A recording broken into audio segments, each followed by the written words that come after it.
Hello my dear followers, કેમ છો દીદી? બધા મજામાં જ હશો ને તમે? અમે પણ બધા મજામાં છીએ. બિગ સાઈઝમાં મસ્ત આર્ટિકલ લઈને આવ્યો, સુપર સુપર કલેક્શન છે.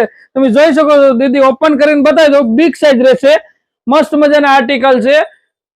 જોઈ શકો છો અંદર આપેલું છે ઢીંગલી ટાઈપનું ડિઝાઇન આપેલી છે ને નેકમાં પણ વર્ક રહેશે ને ગજ્જી સિલ્ક રહેશે, મસ્ત મજાનું. ગરમીમાં પણ ઠંડુ કાપડ રહેશે. સુપર કલેક્શન છે, તમે જોઈ શકો છો. બિગ સાઈઝમાં 3, 4, 5, 6 એક્સેલ સુધીની વેરાયટી રહેશે. બહુ બધા આર્ટિકલ છે બિગ સાઈઝમાં. અમારી શોપની વિઝિટ કરજો અથવા તો ઘરે બેઠા વોટ્સઅપ ઉપર ડીએમ કરીને ફોટા મંગાવી શકશો અને ઘરે બેઠા પણ પીસ મળી જશે તમને. આવા નવા આર્ટિકલ જોવા માટે અમારા પેજને ફોલો કરી દેજો અને તમારા ફ્રેન્ડ સર્કલમાં આ રીલને શેર કરી દેજો. આ રીલને મિસ ન કરતા, કેમ કે બિગ સાઈઝમાં વેરાયટી બહુ ઓછી આવે છે. વિડીયો ઓછા બનાવીને મૂકવી છે એટલે રીલને મિસ ન કરતા અને સગા સંબંધીને શેર કરી દેજો. અને અમારા એડ્રેસની વાત કરું તો પીરસલા શેરી, અવસર, ભાવનગર. જય શ્રી કૃષ્ણ, રાધે રાધે.